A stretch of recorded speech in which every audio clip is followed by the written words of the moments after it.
మీకు వ్యక్తిగతంగా తెలుగుదేశం పార్టీ తరఫున కూడా మనస్ఫూర్తిగా అభినందనలు తెలియజేస్తున్నా. శుభాకాంక్షలు అధ్యక్ష. సినిమా రంగంలో ఇక్కడే మా మిత్రుడు పవన్ కళ్యాణ్ గారు ఉన్నారు. త్రిపుల్ ఎంత సంచలనం సృష్టించిందో నేటి రాజకీయాల్లో మీ చరిత్ర కూడా అంత సంచలనాన్ని సృష్టించిన దిశ. త్రిపుల్ సినిమాలో నాటు నాటు పాట ఎంత పాపులర్ అయిందో ఈ త్రిపుల్ రచ్చబండ కూడా అదే మరి పాపులర్ అయింది. దానికి ఒక చరిత్ర ఉంది. అలాంటి ఒక్కొక్కసారి జీవితంలో కొన్ని సమస్యలు వస్తాయి. ఆ సమస్యల్ని ధైర్యంగా ఎదుర్కోవడం చాలా ముఖ్యం. తిరిగి ఆ కుర్చీలో కూర్చుంటే నిండుగా కనపడుస్తున్నారు. అందరూ కూడా ఆఫ్గా కొత్త కనపడుస్తారు, కానీ మీరైతే ఆ కుర్చీకి ఒక నిండుత్వాన్ని ఇచ్చారు. పంచకట్టు కూడా తెలుగు బిడ్డ పంచకట్టుతో వచ్చారు. చాలా సంతోషం. మిమ్మల్ని చూసినప్పుడు, ముఖ్యంగా ఈ కొత్త బాధ్యతలో మిమ్మల్ని చూసినప్పుడు చాలా సంతోషం కలుగుతూ ఉంది. మీరు తప్పకుండా మంచిగా రాణించాలని మనస్ఫూర్తిగా ఆకాంక్షిస్తున్నా. ఇక్కడుండే మెంబర్స్కి అందరికి కూడా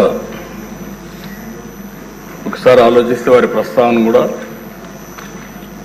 మే 14, 1962 విజయవాడలోని కనుమూరి వెంకట సత్య సూర్యనారాయణరాజు గారు, అన్నపూర్ణమ్మ దంపతులకు జన్మించారు.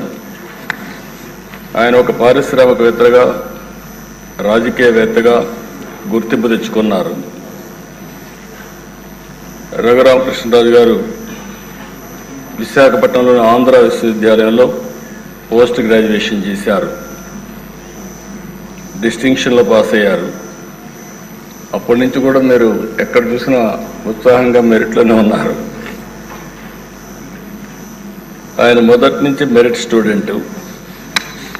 ఇండస్ట్రీ కూడా విద్యుత్ రంగంలో, ఎడిబుల్ ఆయిల్స్లో ఇలాంటి వ్యాపారాలు కూడా చేసి గుర్తింపు తెచ్చుకున్నారు. వాళ్ళ కుటుంబానికి కూడా రాజకీయ నేపథ్యం ఉంది.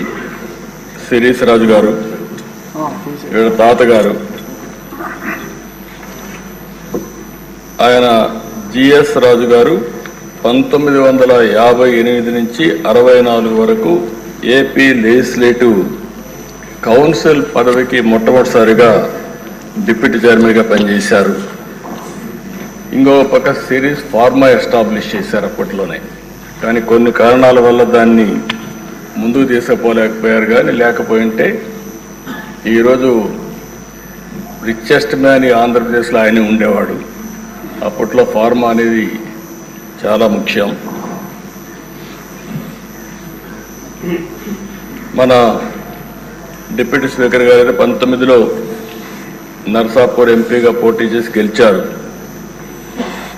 అయితే వీరి ఆలోచన, వీరి వ్యక్తిత్వం మామూలుగా ఉండేవాళ్ళకి అడ్జస్ట్ కాలేరు. ఏదున్నా సరే ఫ్రాంక్గా మాట్లాడతాడు. మనసులో కల్మషం ఉండదు. ముందు వెనుక చూడకుండా మాట్లాడుతూ ఉంటారు.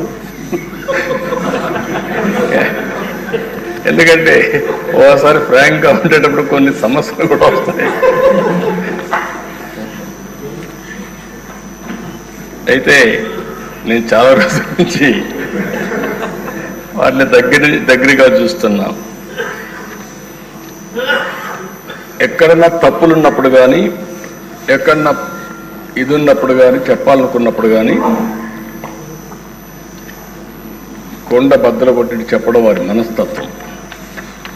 ఓసారి అలాంటి మనస్తత్వమే కొన్ని ఇబ్బందులకు గురి చేస్తుంది. అలాంటి ఇబ్బందుల్లోనే వారు ఎంత టార్చర్ అనుభవించారో ఒక ఉదాహరణ మాత్రం.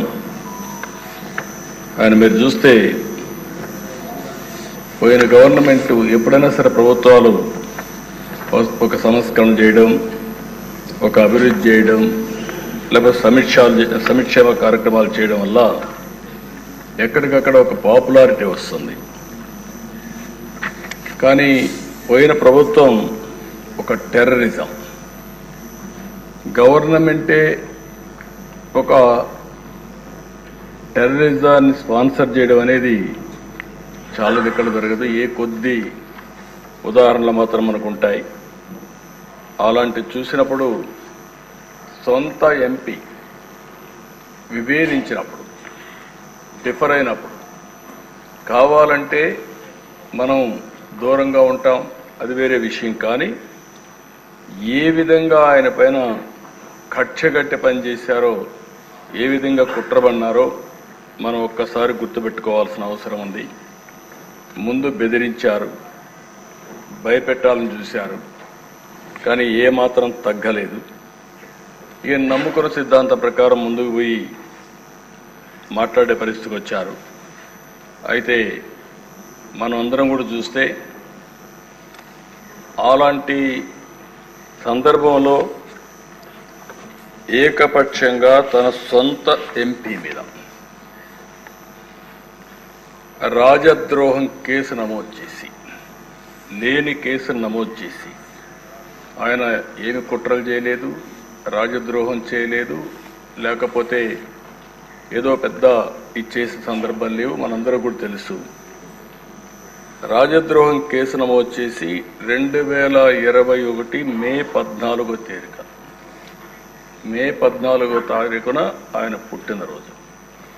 ఆ పుట్టినరోజు ఆయన అరెస్ట్ చేసి పైశాచిక ఆనందం పొందాలనే ఉద్దేశంతో ఆయన అరెస్ట్ చేశారు. ఆ రోజు మీరు చూస్తే ఒక ఎంపీ పోలీస్ కస్టడీలో టార్చర్ చేయడం దేశంలోనే ఒక పెద్ద సంచలనమైంది. సిఐడి సీనియర్ అధికారులు, ఐపీఎస్ అధికారులు పోలీస్ కస్టడీలో ఒక ఎంపీని ఇలా హింసించిన సంఘటన భారతదేశ చరిత్రలో, నేను కూడా రాజకీయాల్లో 40 సంవత్సరాల నుంచి ఉన్నా, చాలా సంఘటనలు చూశాను. ఇదే మొదటి సంఘటన, ఇదే ఆఖరి సంఘటన నా అభిప్రాయం. నేను ఎప్పుడు చూడలేదు ఇలాంటి సంఘటన, ఎప్పుడు వినలేదు. ఆ రోజు మీరు చూస్తే 2021 మే 14వ తేదీన రఘురామరాజు గారి పైన సమోటోగా కేసు పెట్టారు. ప్రభుత్వాన్ని కూలదోయడంలో భాగంగా కుట్ర చేశారని రాజద్రోహం కేసు పెట్టారు. TV5 ABNతో కలిసి కుట్ర చేసి